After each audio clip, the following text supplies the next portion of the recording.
Hello, everybody, and welcome back to the Aligned Empire podcast. I am so excited to bring to you today an incredible person who, oh my gosh, we just spent almost 40 minutes vibing before this call. And I had to ask her, do you have a hard stop? Because I literally think we could be talking forever, but so, Absolutely. so happy to have you here, Anna.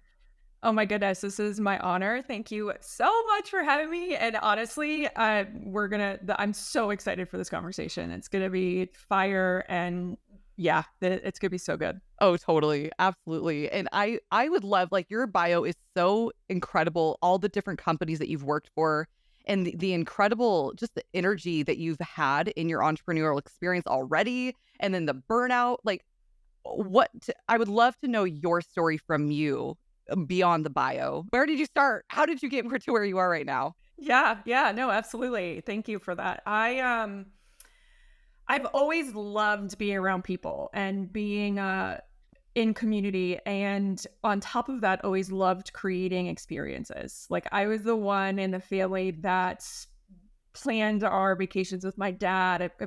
It feels like it stems like from my father. He loved creating all of these vacations. I got that gene, and we just started doing that. But then it kind of stemmed from there with friends and extended family and their families, right? And really, I was kind of the go-to person to help make those experiences for them.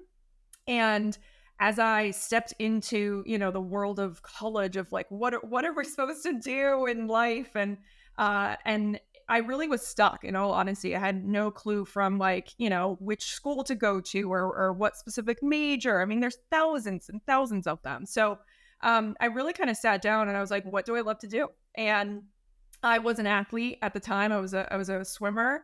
And so I was like, I absolutely love sports, and I love making, experiences and memories. And so let's combine those. And so that's what I went to school for. I went to the University of New Hampshire and really focused on creating kind of my own path with business and sports and events and hospitality.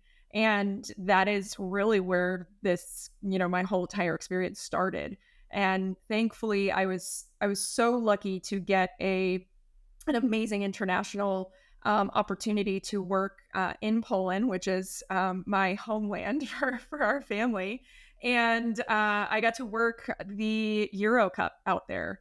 And that was literally the solidifying moment for me of knowing that I wanted to be in events, in hospitality, in experiences, and being able to really truly make unbelievable events and experiences for people that I didn't even know. And to be able to help create those like once in a lifetime opportunities that I saw literally every single day, and seeing the smiles in their and the on their faces, and their the sparkle in their eye when they got to experience the event, whether it was sports or entertainment or where whatever pillar. It truly filled me up. And so that is kind of how the journey began, and from there it just went into the corporate event hospitality industry. And yeah, I mean, burnout was a real thing in my career for sure. And I'm sure we'll dive deep into it, but spent over 6 years in corporate, really curating these amazing dream job. Like to this day, from a corporate level, it for sure was my dream job to be able to curate these kind of experiences at the Grammys, at global stages. And but it comes with a price too, right? So it really was able to kind of teach so much in my career to now know what I want to do and who I want to serve and how I want to run this business, because I had those experiences in corporate and through multiple burnouts. So, what experiences have you gleaned from those burnouts now that you're still doing event sponsorship? Yeah. It's interesting because even during my entrepreneurial journey, I've hit burnout. And I'm not ashamed to say it. And the first year of entrepreneurship, I was hiding it. I definitely was embarrassed because I was like, we leave quote unquote corporate because we want the better life, we want the freedom, we don't want the hustle and grind, right? But I feel like we need to talk about how hard it is to own your own business and to be an entrepreneur. And, you realize that you have all 50,000 hats and you're managing it all, at least in the beginning. And now I'm someone who completely accepts that I'm burnt out a few times during my entrepreneurial journey. But I also, every single time I experience them, I know now like what triggers that lead me to it or towards it. And what I look at the past burnout, I'm like, okay, what did I do before, during, and after, right? Like what led that to me or led to burnout? How did I get out of it? And it's just a continuing learning opportunity for myself to make sure that I don't get into those burnouts. Or at the very least, it's like slowly getting better and better, and they're not as intense, if that makes sense. Absolutely makes sense because, yeah, we talked about this before. I've Yep. also am a sufferer of burnout big time. And it really is. It's a continuous learning experience. And burnout's funny because it comes at you from a weird angle most of the time where you don't even know it's there. And then all of a sudden, you literally can't get up the next day. Yeah, And you feel so bitter and frustrated at your clients. And I think everyone experiences it differently. And absolutely. so it's really learning those indicators on what burnout is to you. And like you said, it's like and you said this before we started speaking on the actual podcast interview, but it's a back and forth. It's really this pendulum, this back and forth where you sometimes there are those ghost spurts. And then sometimes there's those rest periods and then sometimes there's the balance and trying to find that balance. But how do you do that now? How do you try to find that balance? And how do you find that where you can try not to have burnout anymore? Yeah, and I think it's something before I answer that, I think it's also important to say that every single version of my burnout was different. From corporate, like I had 3 severe burnouts in corporate, and I would say I'm going to classify probably 2 in during as an entrepreneur, and every single one of these were completely different. And so I also just want to acknowledge that it's not the same thing every single time. So it's not one of those where it's like you wake up, you're like, oh, yep, I'm going through burnout right now. And like, I just need to do XYZ to get out of it. It's a continuous learning process of realizing that you're even in the burnout stage, that you're experiencing something. And, I feel like our bodies know before we ever accept, right? And so I think there's this conversation of just like really being aligned with yourself and understanding how your body actually function on a day to day, to be able to recognize those signs, even the pre signs before you actually, reach that official burnout stage. So I say that all for me, it's like, I'm not even kidding you. I have a journal now of when I'm in these low periods that right before what I classify as my burnout, I like start taking notes and journal as to like, what am I going through from a work perspective? What's on my plate? Who are my clients? What are the tasks that I've been doing? Because there's also certain things that can trigger it, whether it's like you're just overloading your schedule and you're not one that can handle all of that. Or it could be a specific client that is just really digging you into the ground, right? But then there's a personal side. It's like, what are you going through from a personal standpoint? Like I just I just moved the last couple of weeks, and like I know that my body is like completely off balance because of a move and emotions and new routines. So what can I do now in the next couple of weeks to make sure that I don't actually get to that burnout stage? So it's taking my mornings a lot slower than I normally would. Limiting my schedule, having conversations with the people that I know could lift me up versus, the complaints or the back talking or whatever it is, within your day to day. And so I'm just super, super conscious in those moments, like I am currently, of what can I do to make sure that my body is actually happy and balanced and, fresh air. Like for me, going on walks with my pup in this new community and environment, it has for sure helped to make sure that I'm, step away from the computer, go get that fresh air, just recenter, realign. And that's kind of how I help balance. And it sounds like every burnout, even though it sucks in the moment, continues to lead us closer and closer and closer to our true alignment and our true truth.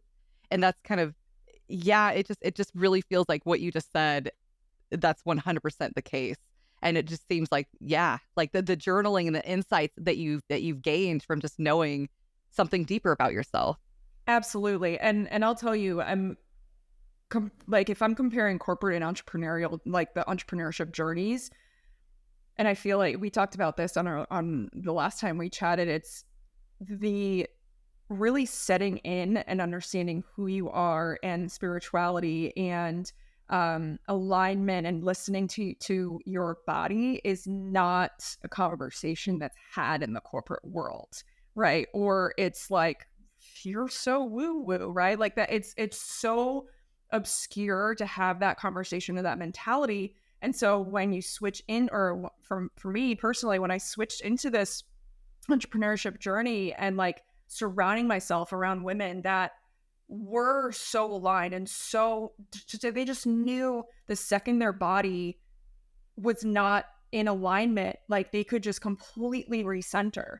And to me, that was just so fascinating. And also something that I was so far away from actually being able to do at the time.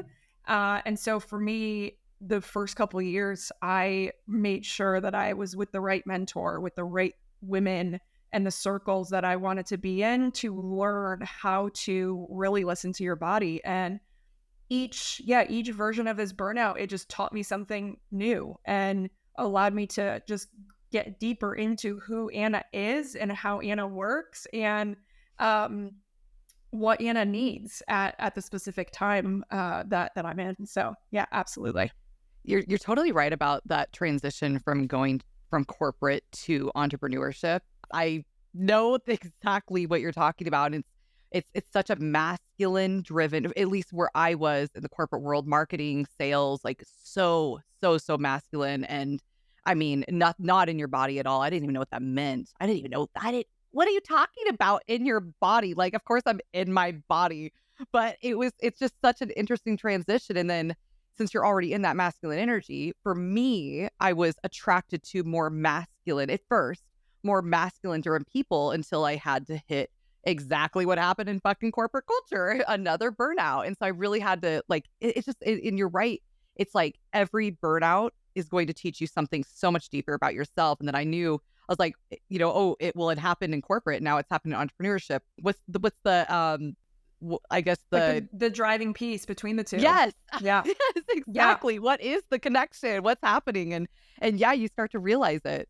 Yeah. And I'll even say like during when I first went through my first burnout as a CEO, there was like two phases. I had this phase of I had no clue I was going through it at the time.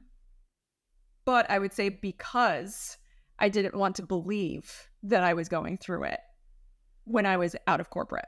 Like to your point, we were so like I only knew corporate for 13 years. So for me, I literally was like, that this doesn't happen when you're out of corporate. Like this was the reason I left or one of the reasons why I left corporate, right? And so I was very, very fortunate to have an amazing teammate, which I now call my best friend. And she literally had to tell me 15,000 times that I need to slow down and we need to change things because you were actually going through burnout. And so again, it's just like this disbelief from that we were just, almost like, what's the word I'm looking for? Ingrained in the corporate world that you just need to do it all. You hustle, you just, you have to break through the wall no matter what and break down.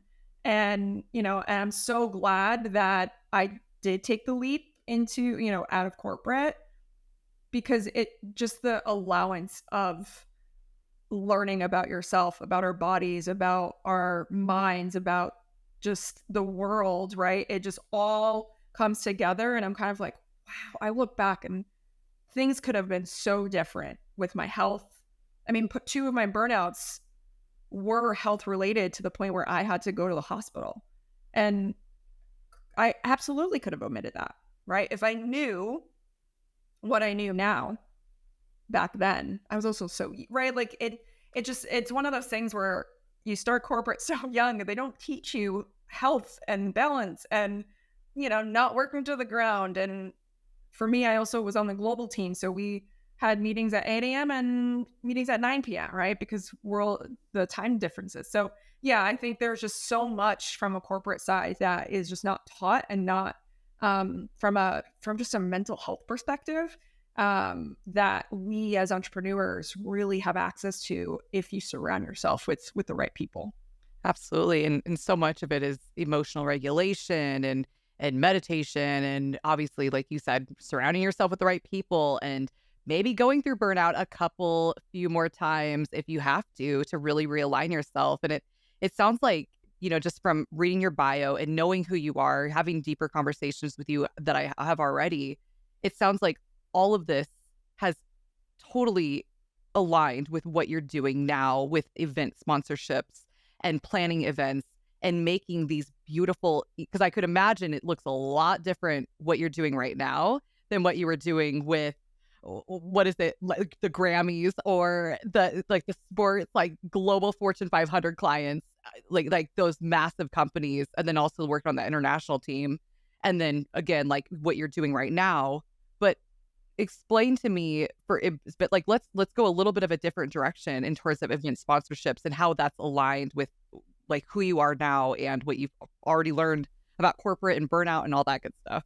It's really been eye-opening because I was so ingrained that the events that I was doing for those 13 years when I was in corporate were the only events that existed, right? And I will preface by saying, like, I did every style of event you could probably imagine in the corporate world. But what was interesting when I left corporate, I stepped into planning retreats for wellness facilitators, for coaches. And that honestly was life-changing for me because they are so transformational. They're so impactful. And would attend retreats, so I could see what retreats were about when I first started. And of course, producing retreats for clients, the impact that we can make on, let's just call it a few days together in a space, is so mind-blowing to me. And I witness it with my own eyes with clients, and also when I'm at these retreats. And you literally walk away a completely different person. You have a circle of usually like sisters, we're talking about, women CEOs here, a group of amazing women in your corner now that are going to literally do anything possible for you to succeed personally and professionally. And so for me, that was just like this light bulb moment, of really the direction that I wanted my business and really my mission to go towards. And that is really to be able to help women to create these experiences, to bring their community together and create that impact, whether it is in their life, right, for mindset work or for their business or relationships, because it really can, you come in the door one day and leave and you're a completely different person. And it just has created this like just unbelievable fire within me to make sure that I can help as many women create these experiences.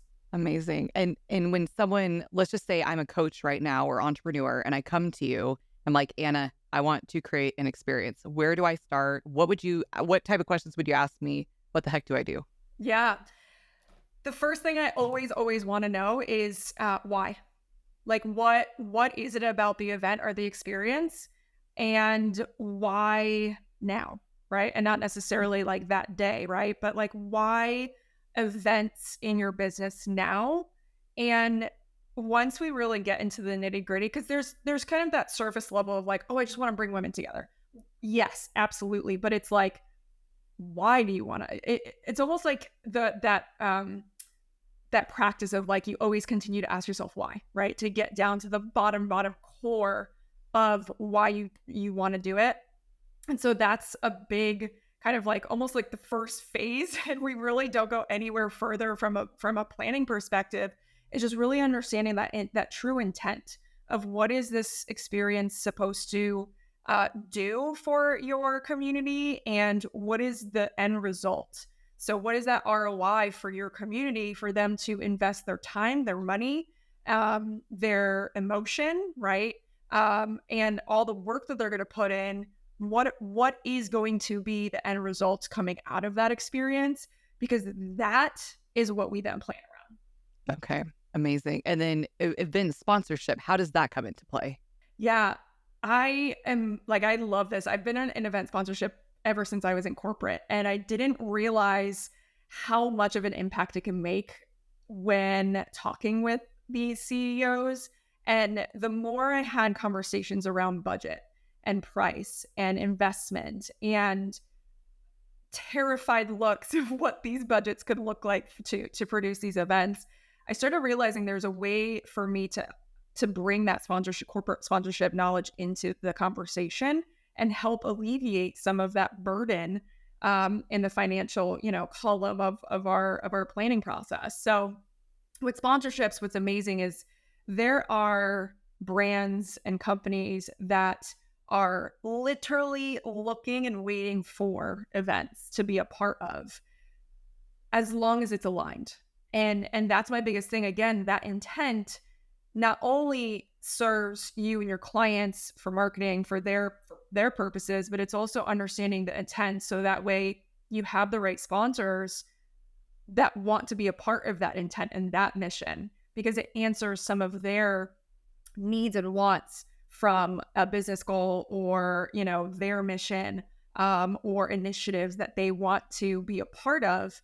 And they literally are there and ready to either write a check or provide product or service, and they just want to be in the circle and the experience, because they know that those people in that event are going to be in relation. They'll have conversations, they'll potentially have sales, and it's a perfect marriage of a relationship. And then it helps from your financial piece too. So it's a win-win, as long as it is aligned and it makes sense for both parties to be in partnership. It's such a brilliant strategy. Honestly, it makes so much sense. But how, as an entrepreneur, how would I go about finding these event partners? Yeah, such a good question. I always tell my clients to start with, what do you use on a daily basis? Like, what are some skincare products? What drinks do you, what's a sparkling water that you always drink? What's the coffee brand that you literally can't live without every single day? What is the brand of shoe that you wear, right? Or your outfits, who do you wear? And that is the starting piece, because you want to have some kind of emotional attachment to this brand, because then it's an easy conversation. It's an easy, I need to have you there because, right? So for an example, if let's say you wear a specific makeup that makes you feel beautiful and confident and just really good in your skin, when you're going to reach out to that brand, most likely you've already had some kind of interactions on social, right? Like, you've tagged them, you've messaged them, you've made comments, potentially you've met them at an event.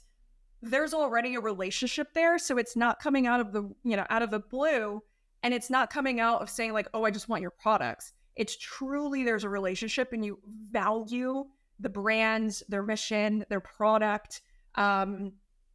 And it just comes off being like, actually, they want us there, and they really want us to be a part of the event, and not just because of the money or the product. So that is always how I have my clients start. And usually that list is a big list. So it's like, why make it harder on yourself to like go start researching and doing all the things, where you have a pretty decent list already, under your fingertips, that is usually a lot easier of a conversation to pitch into. Definitely. Do you have a specific pitch that you give your clients, or is it just, "Hey, I use this product, it's amazing," or what would you recommend for that? Yeah, yeah. So, I it's interesting. Over the years, it's evolved, right? And it's not always going to be a copy and paste for everybody. But I always love to share that you want to, when you do have that initial pitch, you create a little bit of that story, right? The relationship building, showing that you actually have some kind of experience, right? That they're in your life at some point. Um, and you want to kind of lead then into the value that they're going to get by being a sponsor. And those are kind of the two, I would say, quote paragraphs, right? Or couple sentences to start out with, because it hits home in the relationship building, and it hits home as like what they're getting. Ultimately, they want to know what's in it for them, right? Like at the end of the day, we're all selfish if we want to know what's in it for us. Same thing for sponsors and brands.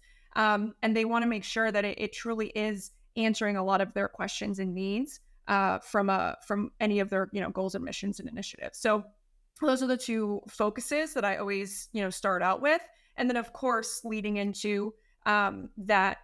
If this is of interest, we'd love to hop on a discovery call, and then you can kind of get into a lot of the further detail about the event, the opportunities, the assets, the benefits, and really kind of get into that conversation. And yeah, so that's kind of just like the framework. But I definitely have, I have templates that I provide clients and my community. So definitely, I'm sure we'll be able to link that for y'all. So that way we can kind of help guide you in if you are looking to gain some sponsors for an upcoming event, and kind of help you go through a checklist of really what to focus on during each phase to really be able to secure those dream sponsors for yourself. So, how do you see the digital landscape changing from? I'm sure you've seen a lot of different changes since 2020 going into event planning. I would imagine, do you see more people wanting to do events or less people? How do you see the whole thing changing? Yeah, absolutely. It's been an interesting ride, of course. I mean, obviously for all of us, but within the events and hospitality world, it's been a tough ride, right? Everything just completely went away for us. And so there was this transition to do everything virtually. And Zoom fatigue is for sure a thing. But what's amazing is, there were some amazing tech companies that really pivoted quick, and evolved the last few years for sure. But I think naturally, just as human beings, we genuinely crave in person and relationships and conversations and that true authentic connection. So within, this last year, and I would say even last year, everyone just wanted to be in person. And naturally, it started out small. So you didn't see the massive, conferences with thousands of people. Retreats were a massive, massive event that a lot of digital business owners, virtual business owners were stepping into, because they saw kind of different layers to it, right? They were able to bring their community together, to hug them, to have those conversations in person.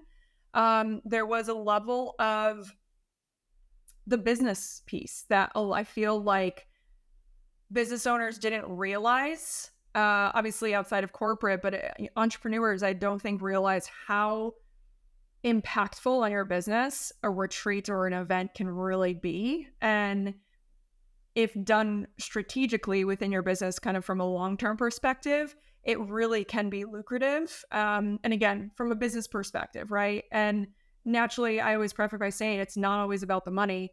I very much always focus on the community and the connection and bringing your people together and being able to teach and help them grow.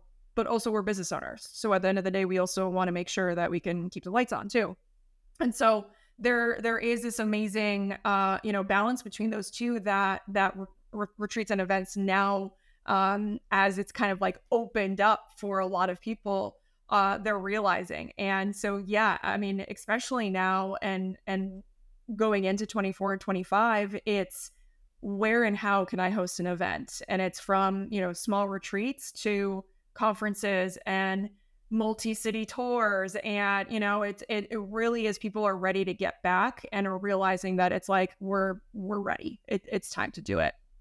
And what are some of those main benefits that you do see happening for people and for coaches, for entrepreneurs when they actually do have a retreat in their business or they do have a multi-city tour, whatever it is Yeah. that they have? Yeah. I there's so many different kind of like pillars to events and the benefits that it can give to you, and it also depends on the space you're in, right? But from a high level, obviously creating that connection with your community and your clients is something that literally nothing else can do. Like that bond that you create when you are in person, when you get to, like I mentioned, hug each other, when you get to mastermind together, when you get to,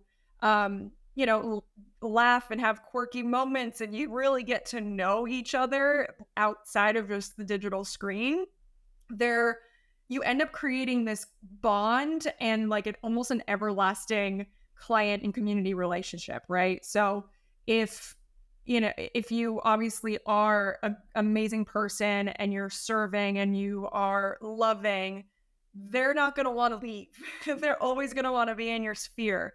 They're always going to, trust you in whatever you are providing them or teaching them or guiding them in.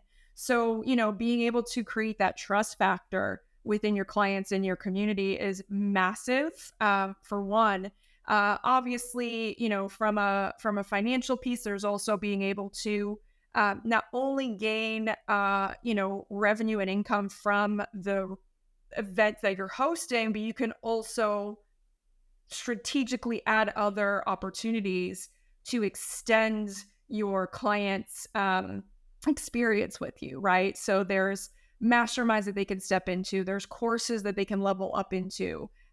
You can give them early access to a conference that you might be, planning behind the scenes for next year. So there's other opportunities for you to really kind of plug in events into your business that will help kind of funnel all of your other assets, and offers that you have in the business.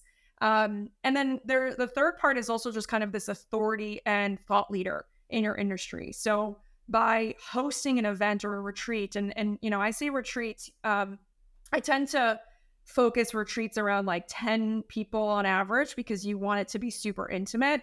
But even something as small as a retreat with 10 people, or as big as, a conference with hundreds or thousands, you are sharing your knowledge, you're sharing your expertise, you're sharing your voice. So it's creating this authority and thought leadership, within the community, and whether they're a known community or a new community that's just finding you, right? And so it's really allowing you to step into that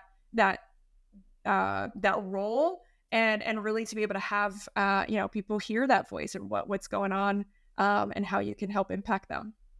And is that a good start for somebody who's never hosted an event before, is to have about a 10-person retreat somewhere? So I'm going to answer that. It depends on your business, right? And because for some, retreats are like no doubt a yes, no brainer, right? And then for some business coaches, I actually tend to guide them towards a conference because their community is so massive and so like ready to do anything you say. Like you say jump and they're going to be like, how high? It makes sense to have them all come and be able to serve more at a higher impact, right?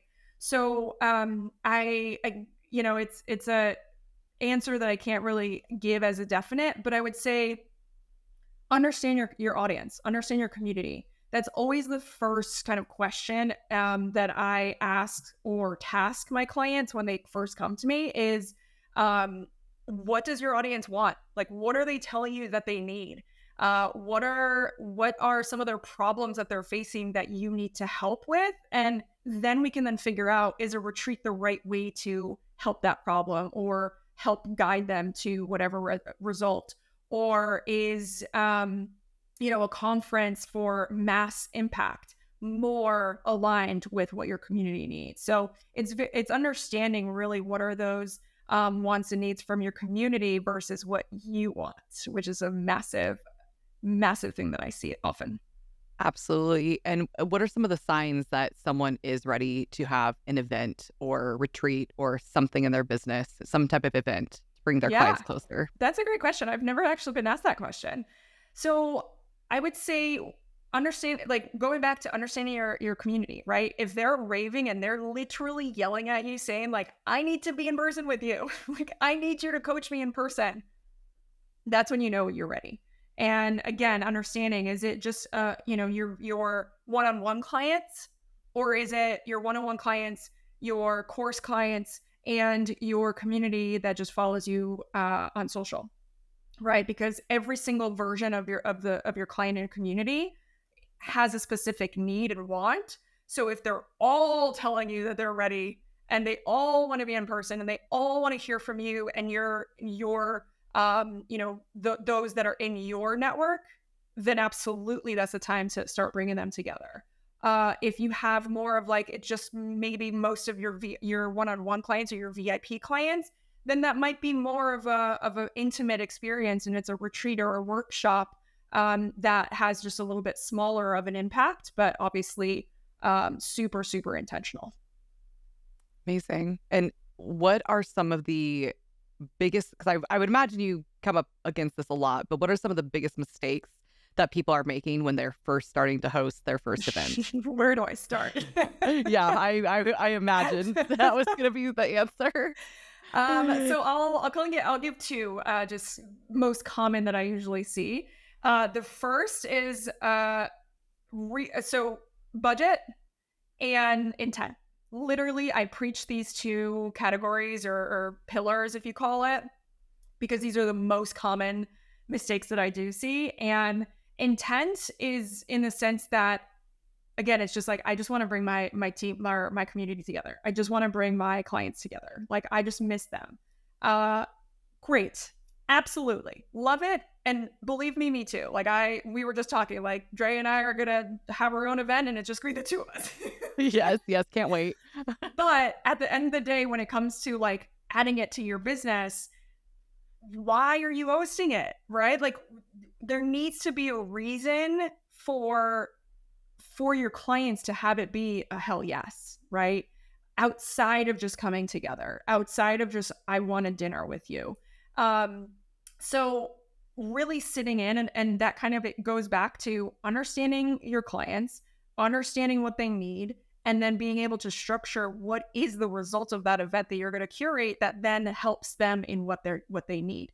And I also say this, you as the leader in your industry or your line of work, is you usually know what they need before they even know or know how to ask for it, right?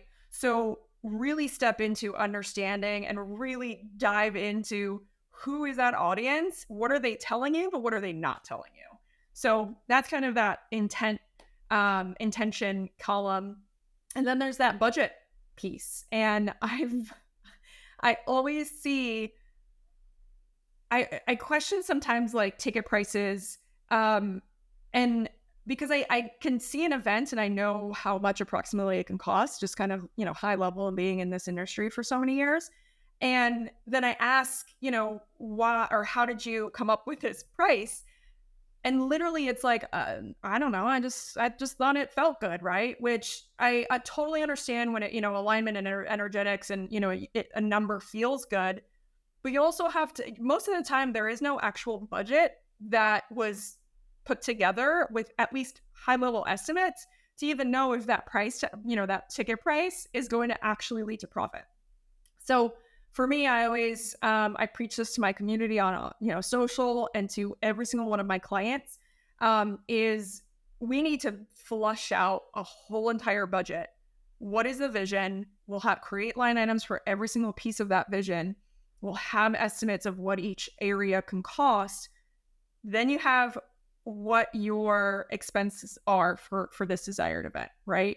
That is a number that you need to understand to be able to then figure out what is a reasonable ticket price, or tiered ticket pricing to, at the very least, understand what's going to break even, and then understand where you can, get to that desired profit that you potentially want to reach to.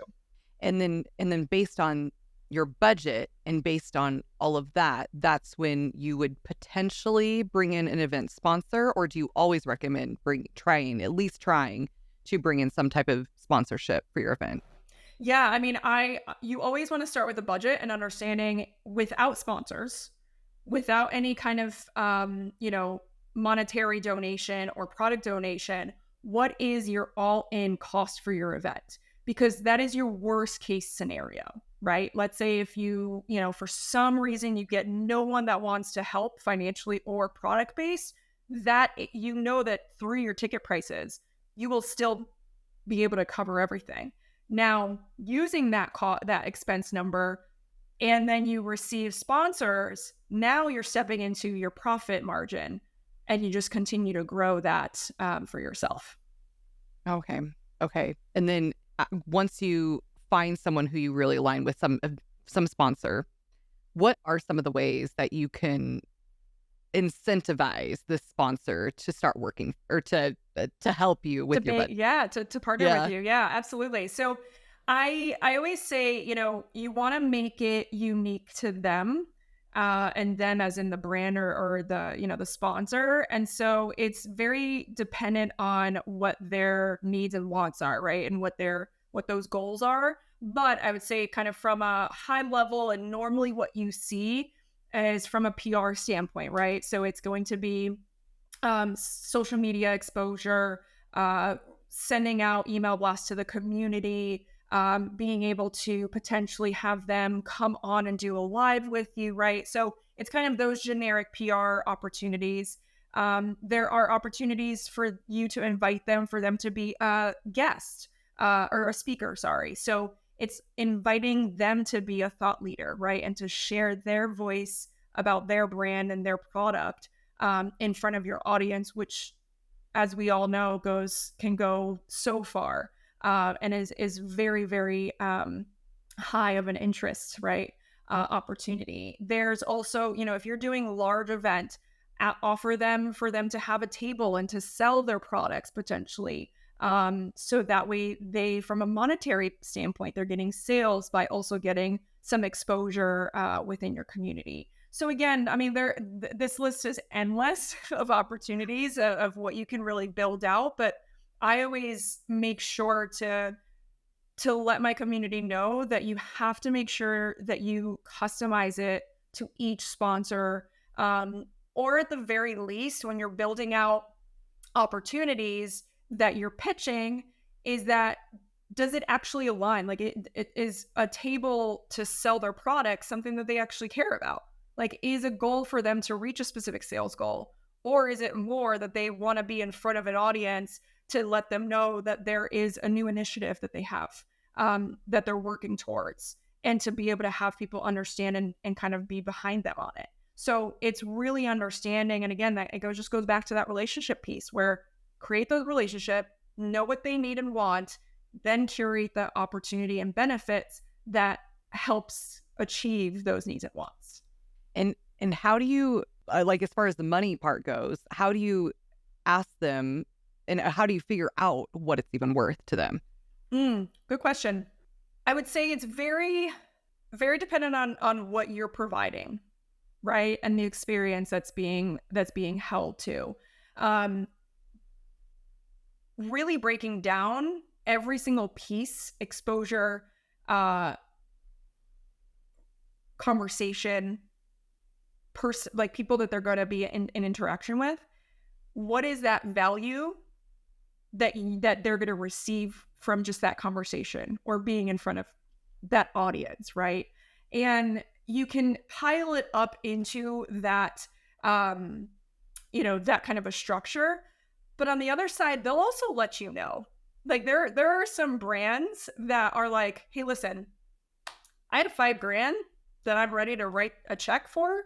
What can we create by utilizing this, right? Like, how can we help support you in this event with this $5,000? What can we build? What can we, what kind of experience can we put together with this 5 grand? And so there's an opportunity where you can also go back to your budget and see, okay, what's an area that can help alleviate the financial cost of it?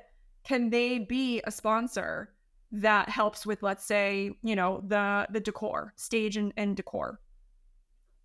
And then you can create some kind of opportunity where they are the sponsor of your stage, like a stage sponsor, and allow that 5 grand to cover those costs, right? So there definitely are different ways, depending again on the experience that you're creating, the people that you're having conversation with, and the brands.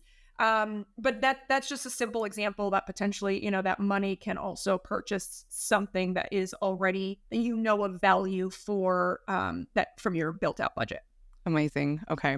And so once you have the budget, once you have all the other details in place, how do you actually go about planning an incredible, memorable experience? What are some of the ways that you can really stand out doing this? Yes. Oh, I love this question. Again, the list can go on and on. We could be here for hours. But my biggest thing is customization and being so unique to the point where your attendees are like, wait a second, this was literally made for me, or this was created in the thought of me being an attendee, right? And so a lot of times I get like, yeah, you can do that for retreats or smaller events, but what about the bigger events? And I always say you can do the bigger events just as well and just as intentional and just as customizable, depending on the specific, curated experiences that you create, right? So is there an opportunity that you potentially send them a video before they arrive? And is it in the email? Is it through the text message, right? And just being like, hey, I'm so excited that you're joining us.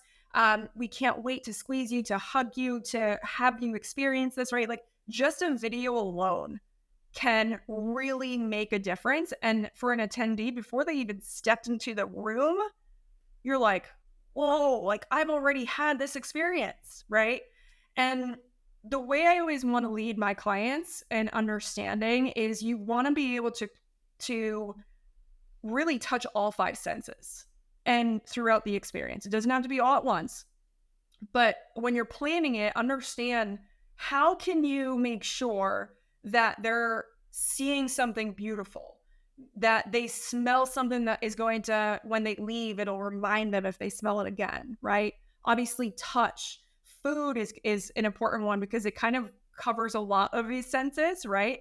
But what can you do outside of it just laying there? Can you have an interactive component where it's like someone behind the table telling you how it was, far from a specific farm, or the farmer that actually did right? So there's so many really unique opportunities that you can really tap into these senses. And the more opportunities that you do, the more lasting it'll be, because we know our senses are so like ingrained in us. And so if you like see or smell or touch something, it's going to be it's going to be ingrained in your brain. So the next time you see, smell, or touch something similar, you're going to be like, oh, that event. And I remember that feeling, and I remember that sound, and I remember, that conversation that I had. And that is ultimately something that you also want to keep in mind, is it's not just in the moment, that day, that event. It's how can you create that memory and that lasting impression for like even years to come, right? And I mean, I have memories of events that I've been to and curated that to this day, I close my eyes and I can picture myself there because of the sensations and literally every single sense that we were able to really capture on such a deep level. So that's a very long-winded way of oh my God, I cannot tell you how much I absolutely love that. And I feel like a really good place to start would be asking yourself, what are the events that I remember the most, and what events had the biggest impact on my life?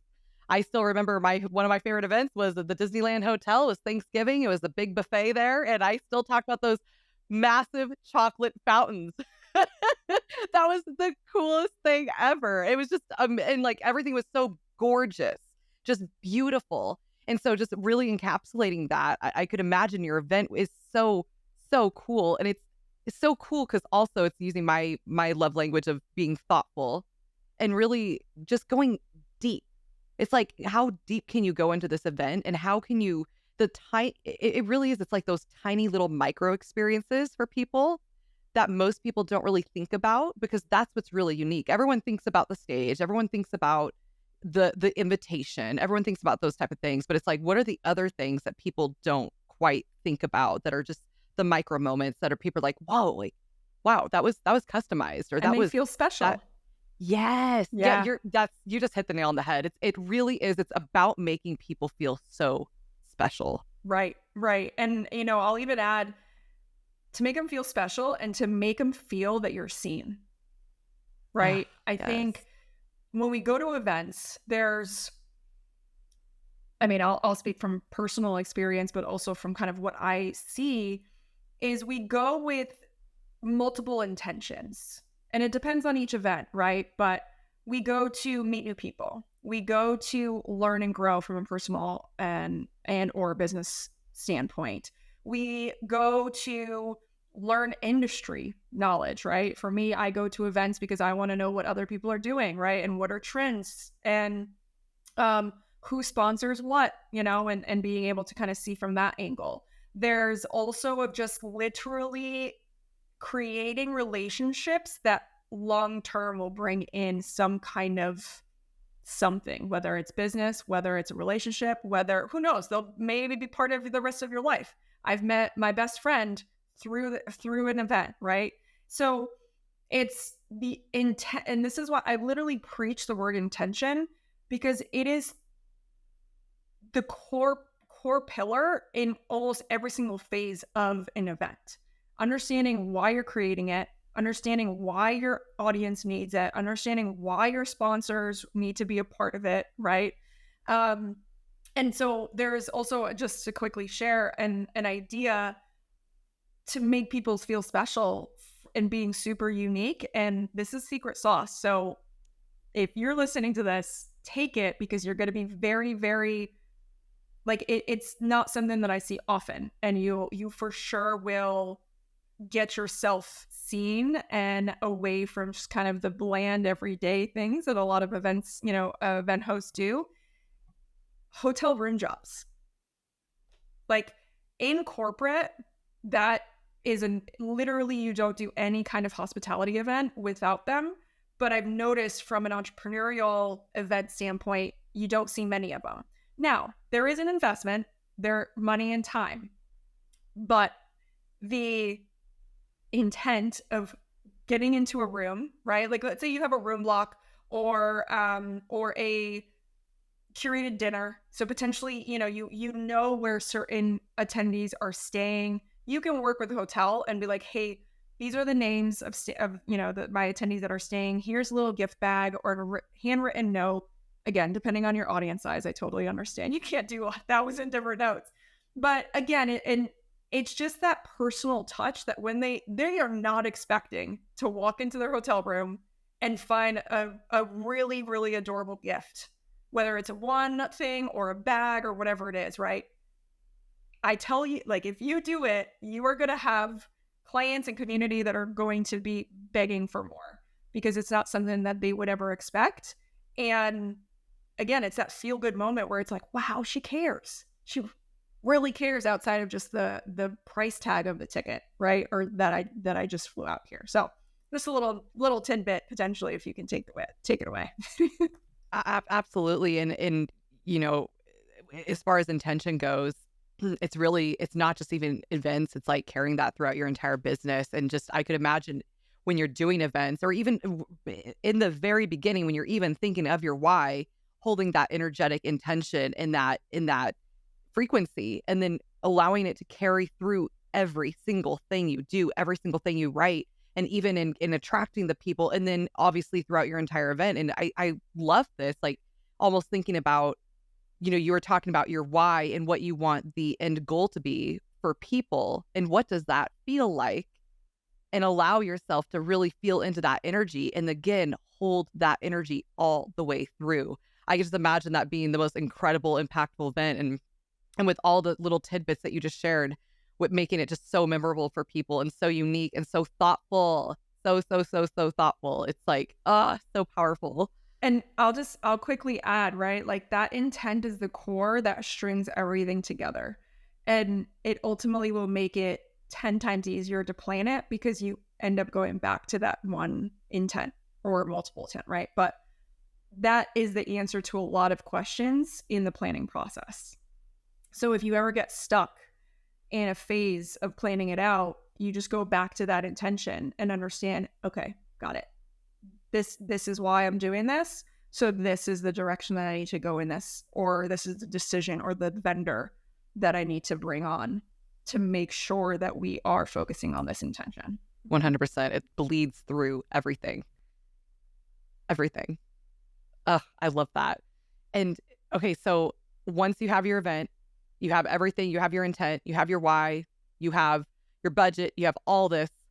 What is the best way to get people excited or into your event? How is it? I mean, obviously, I would imagine it's going to differ from business to business, but maybe as a coach or as an entrepreneur, as a service provider, what is the best way? Is it email? Is it social media? Is it stories? What have you found the most successful strategies for that? So I'm going to say this very high level. It's wherever is most authentic to you as a coach, as a leader, right? And this, because I've also been in this hamster wheel of like, oh, you got to do this on social and this many posts and, you're going to get this many sales. At the end of the day, it depends on how you serve your community. So if you're on social media, like you're on your Instagram 24/7 from a business perspective, you love it, you're natural, it comes easy to you, you share your entire life and business on it, then absolutely you should be on there because that's where your community is, right? If you are phenomenal at writing and your email list is like through the roof and you have, your community replying back to your emails every single week, then for sure you should be in there, right? So whenever I work with anybody, and again, it's very high level, but it's going to be very specific to how you work and how you teach and how you lead. I can't tell you that you need to do one way because it won't work. And you're like, well, I'm not selling anything. And I'm like, well, because that's probably not the route that you should be taking, right? So that would be my best advice is just understand really where it's authentic to you and it feels good for you. So it's not like you feel like you are quote, quote, selling. And then where is your community? I mean, that ultimately is the understand, the factor to understand. Absolutely. And I feel like we could do another podcast episode about where to get those clients for your events. But you just summed it up amazingly. And then one question I just really want to just full circle here. We started with burnout and now we're talking about hosting your own event. How do you not go through burnout or stress or overwhelm hosting your own event or hosting an event in general? Yeah. Wow. What an amazing question. And I have, again, never, ever had that question asked. So thank you. Support, right? And I'm not saying that you need to hire me or an event planner. I think support in any capacity, because an event is not a one person job, no matter how big or small it is.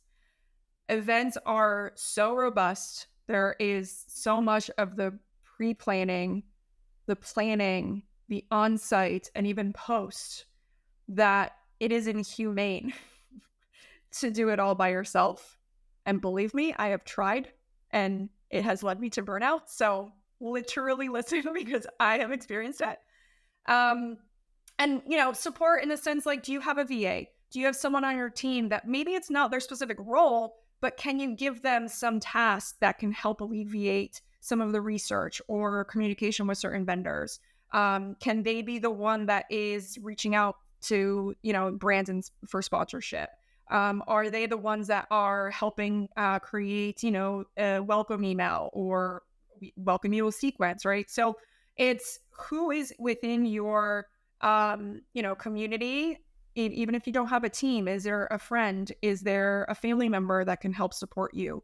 So I would say 100% support, because it's a lot to take on for yourself. And it can very quickly also tarnish the idea and the excitement of the event, because you're just so overwhelmed, and you get to the point potentially during the planning that you're just like over it. And by the time you actually get to the event, you're not yourself, and you're not serving the way that you want to serve your community. So, my biggest thing that I always tell, and the reason why having an event planner from my, from my business perspective, is like, you don't have to worry about any of that. Like, let go of all of that stress and burden. Have someone else, if you can, right? I totally understand everyone's in a different part of their business.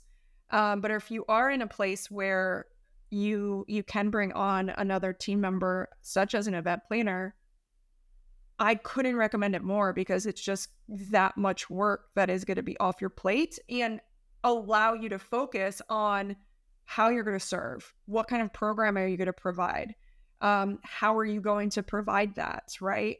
Connecting with who you want to bring on as facilitators, speakers, because you probably want someone that within your, your network. Focus that energy, your energy on those items, and have an event planner, or again, a support to help with all of the other kind of moving pieces. So I would 100% bring, you can't do it alone. Just don't.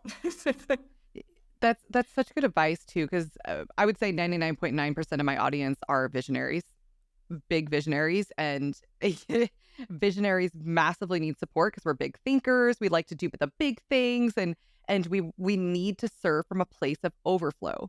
And I can imagine that you're not going to be serving from overflow when you have all these little details. You're rushing around, making sure all the last minute things are all tied up, and there's always something that happens, like maybe some car is late where they're supposed to pick your guests up. I mean, shit like that happens all the time. And you and I were talking about how like just a wedding is 1,000 times more work than you ever thought. A launch, since we're business owners, a launch it always takes hundreds of more hours sometimes than you ever Absolutely. thought. It's Yeah. just, yeah. So just really, these things take a lot of power, a lot of energy. So yeah, I love your answer, having that support. And I'll also add to it is, you don't know what you don't know, right? So if you've Right. never hosted events and you've only maybe attended events, I can guarantee you have no clue what's happening in the background. You have no clue before the event, during the event, what staff and event planners and teams are doing.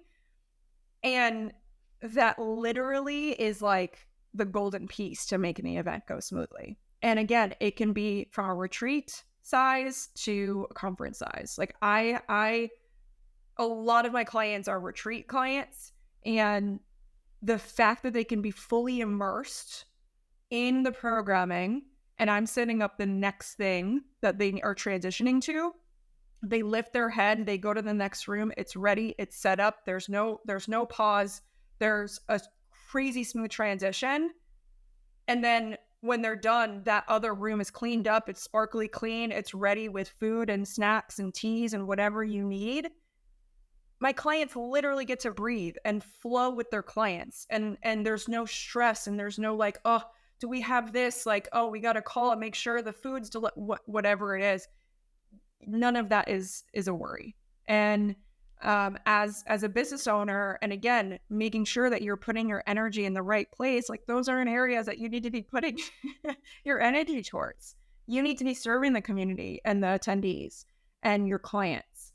And if you're worried about focusing on everything else, like what else is there to give to your clients at the time, right? There's not much. Absolutely. Absolutely. Yeah, I know you totally hit the nail on the head. It's our responsibility to have that support in order to serve at our highest level. And because that's what we owe these people that are paying us this money to be with us in person, especially when you're in person. So Yes. it's Yeah, just, you hit it. You like, what a great point there too, right? It's like they're paying for your attention and for your expertise. And could you imagine if like half of the time you're thinking about something else, or in the kitchen, or, chasing or on a call? Do you imagine what kind of a client experience that would be for someone that invested their time, their money to be with you and you're not fully present for them? Mm, it just, Absolutely. it ruins the experience at that point For everybody. for everybody. Yeah, exactly. The main goal that is the reason that you're doing this is to really have a beautiful connection with people. And it just, anything that's going to take away from that connection is just not worth it. Absolutely. Yeah. That was a great point.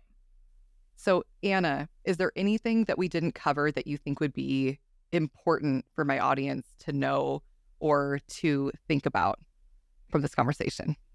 Oh my goodness. We did cover so much. This is amazing. So much. I love that. This was so much fun. Honestly, I think it would just be, if you are someone that is thinking about having events in your business in 2024, 2025 even, I would say is give yourself time. That's a big thing we didn't cover. I see far, far, far too often women coming to me and saying that they want to host a retreat. And when I ask them for, the time frame, they want to host it within the next 3 months. And, can you do it? Yeah. Is it going to be the most effective way to plan it? No. And so, I usually kind of give an average 6 to 12 months is usually a fantastic grace period. And again, it depends on the size and the type of event, but give yourself at least 6 to 12 months of research, concept, intention building, and planning before you actually announce and start selling, because it'll really allow you to have the right conversations, to really be grounded in what is this vision and how to, put it on paper and create it. And then, of course, allow that time to have that sales process, to have those conversations with your community and not be so stressed and try to, quote unquote, fill the seats last second. So I would say that would be, a piece that is super important to know, and to give yourself grace. Give yourself grace. Like I'm one that like if you have an idea and you want it to happen tomorrow, believe me, I get it. I'm the same way. But give yourself grace and allow for the vision to unfold. Because I also often see when you allow the time for the vision to come together, it actually gets better and better as you give that time and thought to it. So faster is not always the best avenue. I love that so much. I'm so glad that you brought that up because it's, yeah, I could imagine over time it becomes more and more aligned with everything because we're always changing. So that's just, Well, and yeah, again, right? Like core intention ends up evolving as you start thinking, as more ideas come to light, as more people you have conversations with, as you reach out to potential speakers and their ideas can influence potentially, right? So, as you start building, again, that intention core is so important because it'll help really create that alignment and allow you to really understand, like, are you going in the right direction? Are you veering off? How can you come back into it? And then how can it, it'll potentially, well, not potentially, it will eventually grow into, the experience that it truly is meant to be. You just needed the time to grow into it. amazing. Absolutely. And last question, what is your legacy that you want to leave in this world? Oh, I love that question. Honestly, to be able to help create these memories, connections, and impact. For me, like this last year specifically, I have really set deeply into this mission to, I'll even share, like my goal is to help 1,000 women be able to build events that create impact in women's lives. And that is ultimately what I want to be known for, is to these women that I can help build those events and those experiences. And then ultimately we're changing the world as we're doing it. So Absolutely. Absolutely. Especially with that intimate, beautiful, heartfelt, intentional connection that you're right now building. So I can absolutely see the intention that you bring throughout your business and just, having all the conversations that we've already had together. Like the intention is 100% there and you really embody it. So Thank thank you. you That's for very sweet of you. existing. Yeah, Oh, you absolutely. too. I'm serious. Oh my goodness. We're gonna get emotional. I know, you guys. I love it. Oh my gosh. And Anna, where do you hang out? Where can people find you online? Yes, thank you so much. I am on Instagram. I am Anna or at Anna.Gryglewska. We'll absolutely spell it out for you because I know that's Oh, impossible. yeah. Polish. Yes, yeah. Us Yes. Polish folks have ridiculous names. Yeah, so you can find me on Instagram. I'm also really active on LinkedIn as well under Anna Gryglewska. And my website is theelevatedcollective.co. You can find all of our offerings. We have a bunch of freebies and opportunities to grow within the event space, not necessarily through one-on-one event planning as well. So we're able to help support in any level that you're in. Amazing. Amazing. And then we'll leave all the links down below in the show notes, you guys. So make sure you go check her out.